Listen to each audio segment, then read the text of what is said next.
Being said, though, we're going to stay under center with the meat pack. We're going to talk about some notable free agent moves. We're going to go down a list of agents we got. Pretty much just going to ask, are they going to stay where they are? Or are they going to bounce? Should I stay or should I go? Should I stay or should I go now? Shout out to the Clash. First name we have on this list is that boy, Allen Robinson. AR-15. I know he wears number 12, but AR-15 is one of the greatest nicknames ever, especially when he had that 15 in Jacksonville. I mean, listen, does he stay? Snap reaction. See ya. Gone. Yeah. And I mean, I know the Bears right now are in the running for potentially making a move at a quarterback. I think the Bears should make an attempt at a Deshaun Watson or a Russell Wilson if that's the case. I think in that case, Allen Robinson would more than love to stay. But I think right now Allen Robinson deserves a bag. He's going to go a place. I would like to see him go to the Jets, honestly. We're about to cover a couple other free agent guys, but I would love to see Allen Robinson go to the Jets, especially if they get Zach Wilson. Go get him a receiver. I'd love to see him on the Eagles, my guy. Allen Robinson is that dude. We're talking about the Chicago Bears, who had trouble all last season at that QB spot between Nick Foles and Mitch MVP Money Trubisky. Yeah. But so, I mean, they're obviously struggling, and Allen Robinson just still got good numbers, still got good catches, couple Sports Center type catches. I mean, he's just that dude. Like, I really like Allen Robinson. I do too. I really do. We're going to move on right here to their boy Chris Godwin, wide receiver of the Bucks, just won himself a championship. I think he stays. I think he stays. I think obviously winning that championship, was huge. And I think obviously that whole team as a whole, I think has kind of come to the conclusion that they're going to try to run it back. I still think he gets paid. I think Tampa Bay is obviously going to take care of him. And to me, just with Mike Evans on that team, I think Chris Godwin is and knows he's a phenomenal number 2 wide receiver. Yeah. I think he fits that role absolutely perfect, knows his role, is not a selfish player, and is there when you need him to. He's proven it the past 3-4 years since he's been in the league that he's a solid number 2 guy behind Mike Evans. And like I said, I definitely think he gets paid, but I think he stays with Tampa. Yeah, you said it all for me there. I think he stays as well. Another Tampa wide receiver, that is Mr. Antonio Brown. I'm not going to lie, I kind of think it's the same thing. I think. How do you not take the vet minimum to try to get another ring here with Tom Brady? Antonio Brown, I feel like he's made enough money over his career to where he can look at the situation that just happened and said, hey, these guys are keeping me out of trouble. Obviously just won a championship, making a case for my Hall of Fame. Seriously. And like I said, maybe not the vet minimum. I bet they probably give him a little something. Or maybe he got some incentives or whatnot in his last contract, for winning the Super Bowl. Obviously caught a touchdown. Scored a touchdown in the Super Bowl, yeah. So, I bet Tampa Bay does try to take care of him, but I bet Antonio Brown just takes a look at his surroundings and obviously just win a championship and says, you know what, I feel like we can run this back because he still looked great, man. Antonio Brown looked phenomenal. I honestly think he only gets better, and as that relationship between him and Brady gets better, they're just going to be more on point. I mean, AB's that dude. You said it. Like, that's probably a Hall of Famer. Like, that's AB. That's AB. We're talking about fuck all that off the field stuff. I bet at the end of the day, that's probably what hinders him from getting in, unfortunately. But for sure. I mean, whole slew of it. Yeah, definitely kind of a POS. But I'm gonna move on. We're talking strictly football, brother. Yeah, we're talking strictly football. You're right. So we're gonna move on to this man, Ryan Fitzpatrick. And listen, snap reaction. I think he stays. I think because if he goes, I just don't see a spot for him right now. I could potentially, one of these 5-6 teams in the draft that go ahead and take a quarterback. Maybe look to pick up Ryan Fitzpatrick as a leader type guy to learn under. But I could see him staying in Miami. I could just see because Miami's going to roll out with Tua. I mean, I think he's been such a good leader for Tua. He's such a good leader, and I think at this age and point, I mean, Ryan Fitzpatrick obviously knows what his role is. I think at this point in his career, he's probably just looking for some more stability. I bet he's tired of moving and having to learn all these new offenses and stuff. He's got good personnel in Miami, and obviously get behind Tua. And at the end of the day, if Tua gets hurt and need Ryan Fitzpatrick to come in, he's going to win you a couple football games. So I think he probably likes. I bet living in Miami is probably not the worst thing in the world. They'll probably give him a nice little deal to hang on for a year or two. So I think he stays, man. I think he stays as well. Even if he was offered the starting job, again, I don't know where that would be. Like, I don't even know if he would take that. I don't even know if he would take it. You know what I'm saying? Like, Man, it's just an old man, but you want him in your quarterback room. Just his career, what he's been through, every offense, all these different situations. Like, that's a dude who truly knows it all.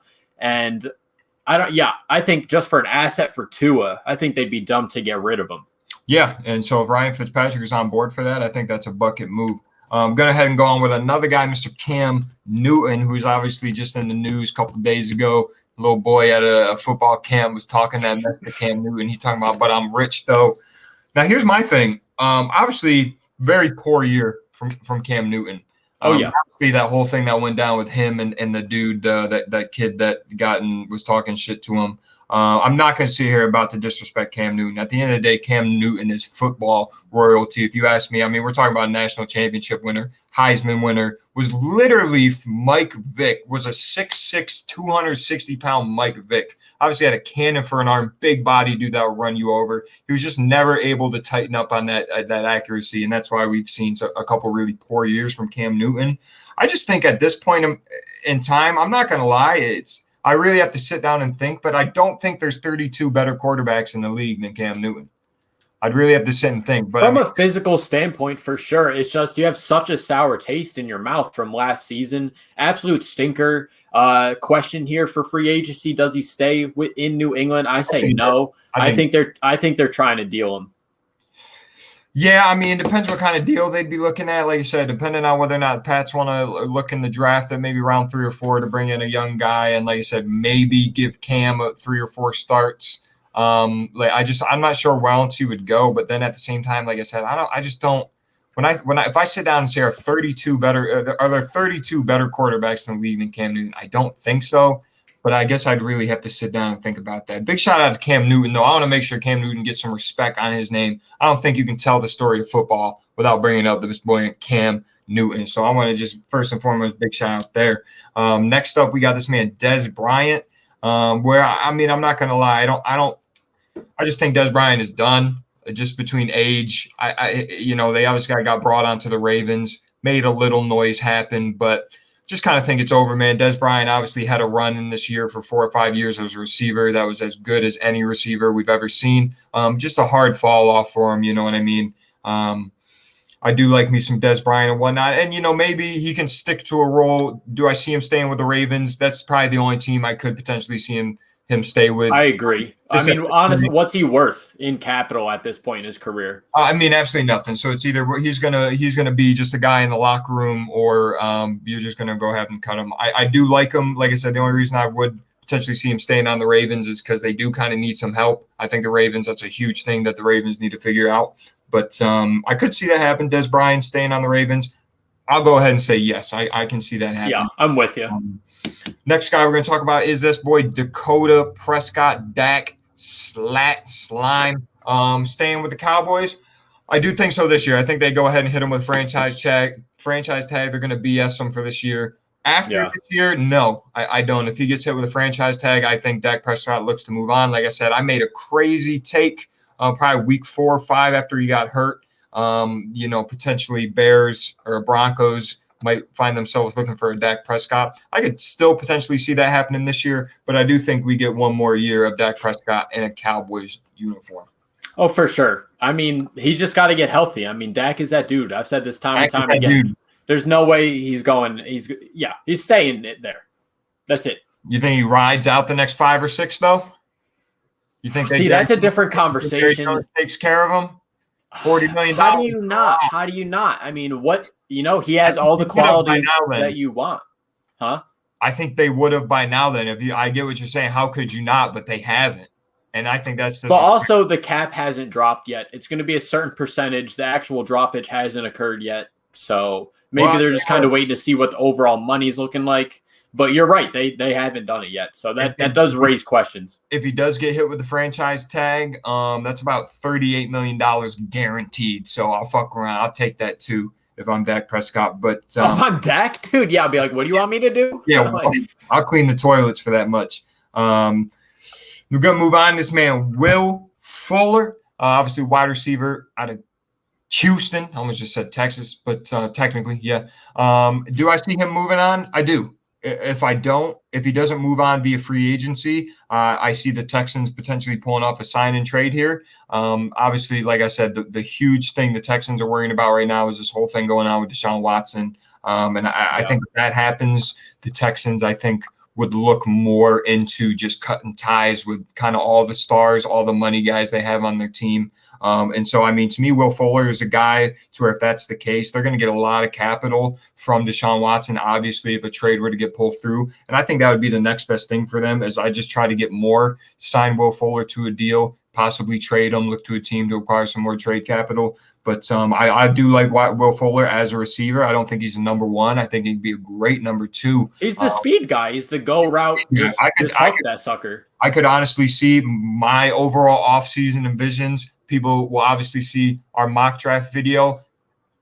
To me, my gut tells me, this is why I said Philadelphia Eagles, go ahead and get Kyle Pitts. They signed Will Fuller. That's my take. Well, if the Eagles are going free agency route, they get Will Fuller or Allen Robinson. You know, let's open that draft up a little bit for sure. Like I said, I don't know if they take that, but if I were the Eagles, I'm pursuing one of those guys. If I'm the Eagles, I want more of a guarantee at that position, especially to have a young Jalen Hurts. That's a great point. But yeah, I don't know. And what we got here, last guy we're going to talk about here is this man, Shaq Barrett. Obviously, phenomenal season. Obviously, last year, DPOY on him. This year, running up a chip with the Bucks. Had a phenomenal season. This is a weird one for me because we have already mentioned 2 Bucks players and how I think they're going to stay and they're going to take care of them. I do think Shaq Barrett stays. Gut reaction, I think he stays. Only thing is, he's about to get a bag. He deserves it. And like I said, well deserved. I know he's like 28 or 29. So that's the only reason I could see where the Bucks might be a little hesitant. It's hard to lock into a guy that's 29 for like 5 years, give him that much money. At the end of his deal, he's going to be 34. And, football guys just don't really age good like that, especially in the defensive position. Especially on the defense. So, I mean, does Shaq Barrett stay? I think so. I just got to see potentially what that kind of deal's looking like. I haven't done any math or anything, so I'm not sure what the market is dictating for Shaq Barrett. But I do think I have him staying with the Bucks. Yeah, for sure. I agree, stay. He's another person for me that would just be like, yeah, I'll take a little bit less money. Let's try to figure this out. Man, I don't know if he's cut from that cloth. I'm not trying to disrespect him, but he was very undervalued for his whole career, and he just set himself up to get paid, boy. He already got the chip, already defended. And then, if you're the Bucks, you're obviously on good terms with him. Use that to just get anything. He's worth so much. Let's get some other capital going. I think that's, I don't know. We will obviously cover more players as they come, moves happen and whatnot. Perfect.